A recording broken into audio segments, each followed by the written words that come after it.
মাছে ভাতে বাঙালি। আর বাংলাদেশে কিন্তু আমাদের জাতীয় মাছ হিসাবে ইলিশ মাছটাকেই ধরা হয়। আর সেই ইলিশ মাছটা কিভাবে সুস্বাদু করে রান্না করা যায় সেই রেসিপিটা আজকে আমি আপনাদেরকে দেখিয়ে দেব। আসসালামু আলাইকুম এভরিওয়ান। আজকে আমি আপনাদেরকে দেখাবো কচুর মুখি দিয়ে আর ইলিশ মাছ দিয়ে কিভাবে রান্নাটা করতে হয়। আমি জানি অনেকে কিন্তু কচুর মুখিটা পছন্দ করেন না, আবার অনেকে কিন্তু পছন্দ করেন। তবে ইলিশ মাছের মধ্যে কিন্তু কচুর মুখিটা খুবই ভালো যায়, সেই জন্য আজকে আমি কচুর মুখি দিয়ে রান্নাটা করে দেখাবো।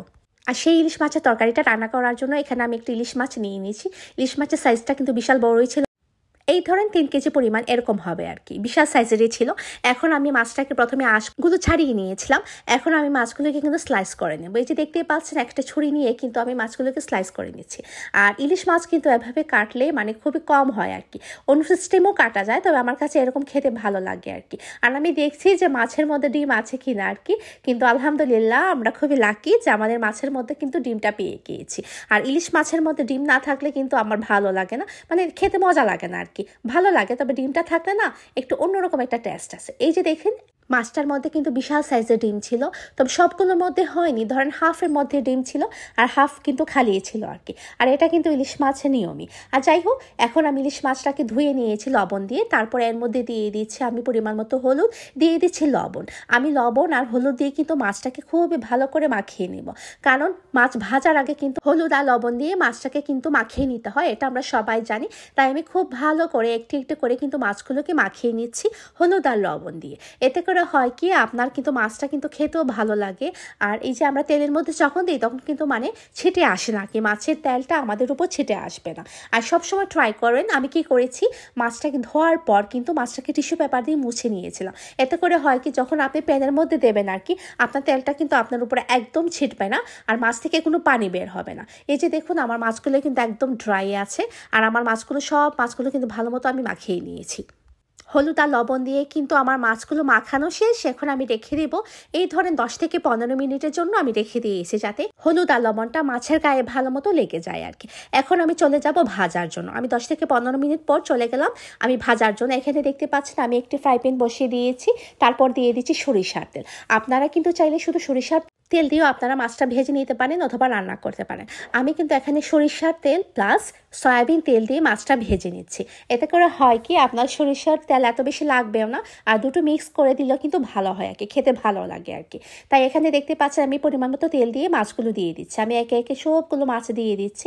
আর মাছটাকে কিন্তু আমি খুব বেশি পরিমাণ ভাজবো না, এই ধরনের একটু ভাজবো আর কি। আর একদম কিন্তু কালো করে নেবো না আর কি, মানে খুব বাদামি ব্রাউন করে ভাজবো না। এতে করে কিন্তু মাছের টেস্টটা মানে নষ্ট হয়ে যায় আর কি। ইলিশ খেতে মনে হয় না, মনে হয় যে অন্য একটি মাছ খাচ্ছেন। অনেকে দেখেছে না ভেজে রান্না করে খেতেও কিন্তু পছন্দ করেন, ওইটাও কিন্তু খেতে মজা হয়। তবে আমার কাছে কিন্তু একটু ভাজি করে খেলে আর কি ভালো লাগে, মানে আমাদের পরিবারের সবাই কিন্তু মাছটা ভেজে রান্না করে খেতে পছন্দ করেন আর কি। আমি একে একে মাছগুলো উল্টে নিচ্ছি, যেহেতু মাছটা একটু সফট সেজন্য মাছটাকে কিন্তু আলতো করে উঠাতে হবে। এই যে দেখুন আমি কিন্তু স্পুন দিয়ে খুব আস্তে আস্তে করে তুলে নিচ্ছি। আমার মাছগুলো কিন্তু ভাজা হয়ে গিয়েছে, এক পিঠ হয়ে আসার পর কিন্তু আমি আরেক পিঠ উল্টে দিয়েছিলাম। এখন আমি মাছগুলো তুলে নিয়েছি। আর আপনারা দেখতেই পাচ্ছেন আমি কিন্তু খুব কড়া করে ভাজিনি, এক সাইড হয়ে আসলে কিন্তু আমি আরেক সাইড উল্টে দিয়েছি। তারপর কিন্তু এখন আমি তুলে নিচ্ছি। তারপর যে মাছের মাথা আর লেজটা বাকি ছিল সেগুলো কিন্তু আমি ভেজে নিয়েছিলাম। এই যে আমার সবগুলো মাছ ভাজা শেষ, এখন আমি একটি ডিশের মধ্যে তুলে নিয়েছি। এখন আমি চলে যাব মূল রান্না করার জন্য। এখানে আমি একটা হাঁড়ি বসিয়ে দিয়েছি, আর আমি মাছগুলো ভাজার পর আমার যে পরিমাণ তেল বাকি ছিল সেই তেলগুলো কিন্তু আমি দিয়ে দিয়েছি।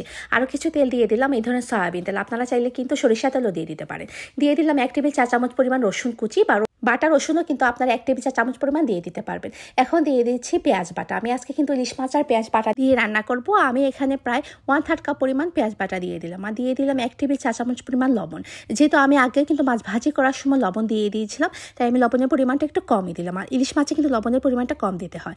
তারপর আমি ঢেকে রেখেছিলাম, কিছুক্ষণ পর ঢাকনা খুলে দিয়ে দিলাম হলুদের গুঁড়ো। এখানে আমি 2 টেবিল চা চামচ পরিমাণ হলুদের গুঁড়ো দিয়ে দিয়েছি, আর দিয়ে দিয়েছি মরিচের গুঁড়ো। এখানে আমি প্রায় 2 টেবিল চা চামচ পরিমাণ মরিচের গুঁড়ো দিয়ে দিচ্ছি 1.5 চা চামচ পরিমাণ ধনিয়া গুঁড়ো।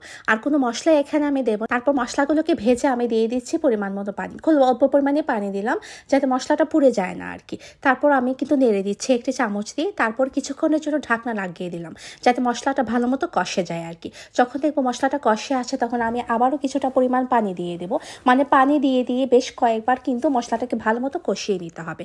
আর মশলাটা যত কষা হবে তত কিন্তু তরকারিটা খেতে ভালো হবে আর কি। তারপর দিয়ে দিলাম কচুরমুখী। এখানে আপনারা পরিমাণ মতো দিয়ে দেবেন। আমি এখানে কিন্তু বেশ কয়েকটা কচুরমুখী দিয়ে দিয়েছিলাম, আপনারা দেখে আন্দাজ করে নেবেন যে আমি কতটুকু দিয়েছি আর কি। তারপর দিয়ে দিলাম খুব অল্প পরিমাণে পানি, আমি একটু ভেজে মুখিগুলোকে তারপরে কিন্তু পানি দিয়ে দিয়েছি। আমি আবারও ঢেকে দেবো যাতে করে মুখিগুলো একদম কষে আসে আর কি। যখন দেখবো মুখিগুলো কষে আসে তখন কিন্তু আমি মাছগুলো দিয়ে দিচ্ছি। এই যে আমি মাছগুলো ভেজে রেখেছিলাম সেই মাছগুলো কিন্তু এখন আমি দিয়ে দেবো। আর মাছগুলো সবগুলো দেওয়ার পর কিন্তু আমি খুব বেশি পরিমাণে নাড়বো না, কারণ নাড়াচাড়া করার কারণে কিন্তু মাছটা ভেঙে যেতে পারে। তাই কিন্তু খুব আমি আস্তে আস্তে করে মাছগুলোকে উলট পালট করে দেবো। এখন আমি দিয়ে দেবো ঝোল। আপনারা যতটুকু ঝোল খেতে চান ঠিক ততটুকুই দেবেন।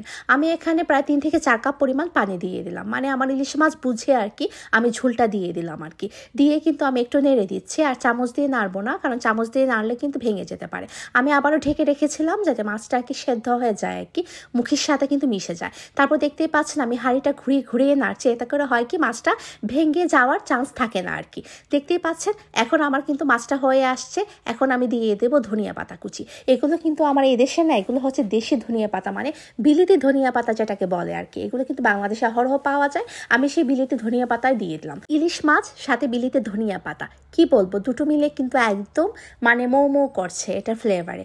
এতটাই সুন্দর ঘ্রাণ বের হয়েছিল ইলিশ মাছ থেকে, কি বলবো, বলে বোঝানো সম্ভব না। এটা এতটাই লোভনীয় হয়েছিল, এটা দেখতে যেমন লোভনীয় খেতেও হয়েছিল দুর্দান্ত, যেটা বলে বোঝানো একদমই সম্ভব না। আমার রেসিপিটি যদি আপনাদের ভালো লেগে থাকে তাহলে লাইক, কমেন্ট এবং শেয়ার করতে ভুলবেন না। আজ এ পর্যন্তই, পরবর্তীতে আরেকটি রেসিপি নিয়ে আপনাদের সামনে আমি হাজির হব।